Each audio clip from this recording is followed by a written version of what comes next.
दोस्तों कल से आपका ग्रुप डी का फॉर्म भरा जाना चालू हो जाएगा। इस बार वैकेंसी जो है वो आपके हो सकता है कि आज ही पता चल जाए या कल जैसे ही सीईएन हो आए आपको पता चल जाएगा। आज शाम तक हो सकता है कि डिक्लेयर हो जाए नोटिफिकेशन और कल से आपका फॉर्म भरा जाना चालू हो जाए या कल ही आपका जो है वो डिटेल वैकेंसी आएगी कि 22,000 समथिंग कितना है, क्या बढ़ा कि नहीं बढ़ा, तमाम चीज़ें। इससे पहले कि वीडियो शुरू हो मैं आपको बता दूं कि टेक्स्ट बुक का सिलेक्शन मेरा सेल चल रहा है, जिसके तहत आपको पास प्रो का जो दाम 1799 था उसको घटा के 307 कर दिया गया है। पास प्रो मैक्स जिसका कि दाम 1999 था उसको घटा के 395 कर दिया गया है।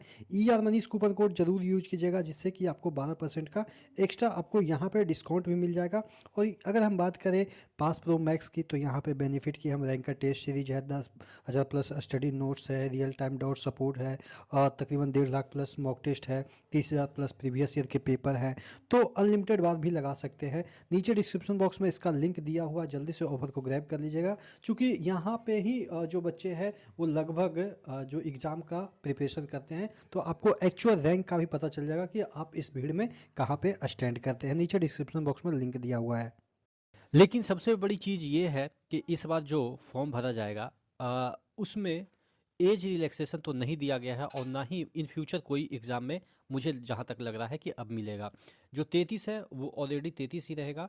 आपको भी पता है कि पहले ही जो सीईएन आए थे, इससे पहले वाले सीईएन 2024 वाले सीईएन, उसमें ही ये कहा गया था कि आपके जो एज रिलैक्सेशन है वो कोविड की वजह से कुछ ही जो वैकेंसी है उसमें दिया जाएगा। इन फ्यूचर अब वो एज रिलैक्सेशन नहीं दिया जाएगा, ऐसा उनका कहना था और उसी को फॉलो कर रहे हैं। तो एज रिलैक्सेशन पे बहुत सारे कमेंट आते थे कि एज रिलैक्सेशन मिलेगा कि नहीं मिलेगा, तो उसकी संभावनाएं लगभग अब नगण्य है।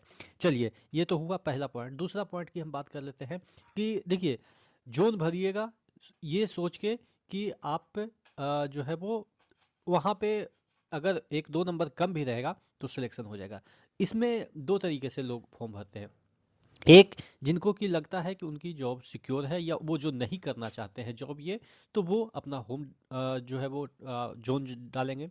और जिनको लगता है कि किसी भी तरीके से बस एक जॉब होनी चाहिए, तो वो ऐसे जोन सेलेक्ट करेंगे जहाँ पे उनको लगता है कि वहाँ पे सिलेक्शन की उम्मीदें थोड़ा सा 20 है 19 की अपेक्षा। यानी कि जैसे हम अगर बात कर लें, चंडीगढ़ हो या अजमेर हो, पटना हो, रांची हो, ये सब जो जोन है वो हमेशा से कहते हैं कि थोड़ा सा टफ माना जाता है। इलाहाबाद, प्रयागराज जिसे हम कह सकते हैं, ये सब हमेशा से टफ रहा है। ऐसा नहीं है कि अब कहीं ज़्यादा ड्रास्टिकली चेंज हो जाएगा कि किसी का 55 जाएगा तो किसी का 75 जाएगा, ऐसा भी नहीं है। हाँ, एक आध नंबर 2 नंबर ऊपर नीचे होता है। तो एक आध नंबर अगर आपको लगता है कि हम पिछड़ सकते हैं तो बेंगलोर, जम्मू ये सब भर सकते हैं। क्योंकि वहाँ पे इसलिए कम थोड़ा सा कट ऑफ जाता है कि जो जॉब वाले बच्चे हैं वो वहाँ पे नहीं भरते हैं। जॉब वाले बच्चे अपने होम जोन में भरते हैं, या जिनको लगता है कि हमको तो जॉब करनी नहीं है, तो वो टैलेंटेड बच्चे हैं सिर्फ टेस्ट के लिए जाते हैं कि हमारा कितना स्कोर बन रहा है, तो वो भी होम जोन में जाते हैं। ठीक है, तो इस वजह से होम जोन का जो क्रेज है या आप कह सकते हैं कट ऑफ है वो थोड़ा ज़्यादा चला जाता है, और थोड़ा सा बाहरी जो जोन है उसमें थोड़ा सा कम जाता है। तो ये एक मोटे तौर पे ऑब्जर्वेशन है। मैं ये नहीं कह रहा हूँ कि आपको बेंगलोर से भरना चाहिए या इलाहाबाद से भरना चाहिए, कहीं से भी भरिए, आप अपने अकॉर्डिंग भरिएगा। लेकिन हाँ, जो एक ओवरऑल ऑब्जर्वेशन होता है वो मैं आपके साथ साझा कर रहा हूँ। तो ये सब कुछ पॉइंट है। सबसे बड़ी चीज़ ये है कि आपको पैनिक नहीं होना है। अभी कल से फॉर्म भरा जाएगा तो पैनिक नहीं होना है कि कल ही फॉर्म भर दें। थोड़ा सा 2-3 दिन तक ऑब्जर्वेशन देखिए कि क्या चल रहा है, साइट पे बिजी चल रहा है या सर्वर बिजी चल रहा है। थोड़ा सा इंटरेक्ट ग्रुप में करिए कि कहाँ से आप लोग भर रहे हैं, क्या करिए, तो थोड़ा सा आइडिया लग जाएगा कि क्या इसमें नया है क्या पुराना है। तो थोड़ा सा आइडिया लग जाएगा। तो कम से कम 4-5 दिन, चूँकि 1 महीना आपको प्रॉपर टाइम मिलता है, तो 4-5 दिन के बाद स्टार्ट कर सकते हैं। और ये भी नहीं कि लास्ट में 5 दिन बचेगा तब भरिएगा, हो सकता है उस समय कोई दिक्कत हो जाए तो आप फॉर्म भी ना डाल पाएँ।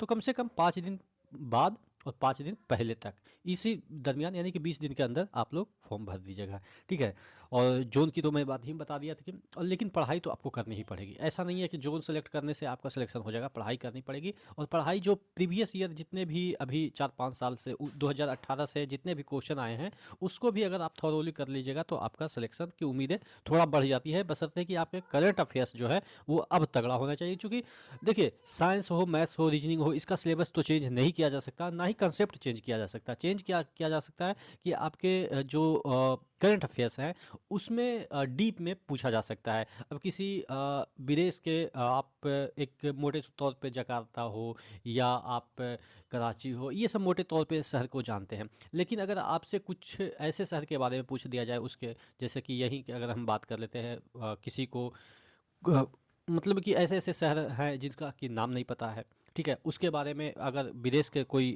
शहर के बारे में पूछ दिया जाए, तो आप नहीं जान पाएँगे। तो ऐसे-ऐसे क्वेश्चन को भी आपको अगर सिलेक्शन लेना है, तो आपको पढ़ना पड़ेगा। जहाँ पे भी भारतीय डिग्निटरीज़ जाते हैं, जैसे प्रधानमंत्री हो, राष्ट्रपति हो, ये सब जहाँ भी जाते हैं उसको प्रॉपर फॉलो कीजिएगा, तो आपका करंट अफेयर्स भी क्लियर हो जाएगा। तो ये सभी बातों को ध्यान रखिएगा और फॉर्म अप्लाई अपने मन से कीजिएगा, किसी के इन्फ्लुएंस से आके नहीं कि इतना कट ऑफ जाएगा, उतना कट ऑफ आएगा, तो आपका सिलेक्शन हो जाएगा। आशा करते हैं आपका सिलेक्शन हो और इन्हीं शुभकामनाओं के साथ कि अच्छे से पढ़ाई करें और सिलेक्शन हो। नेक्स्ट वीडियो में मिलते हैं, तब तक के लिए जय हिंद।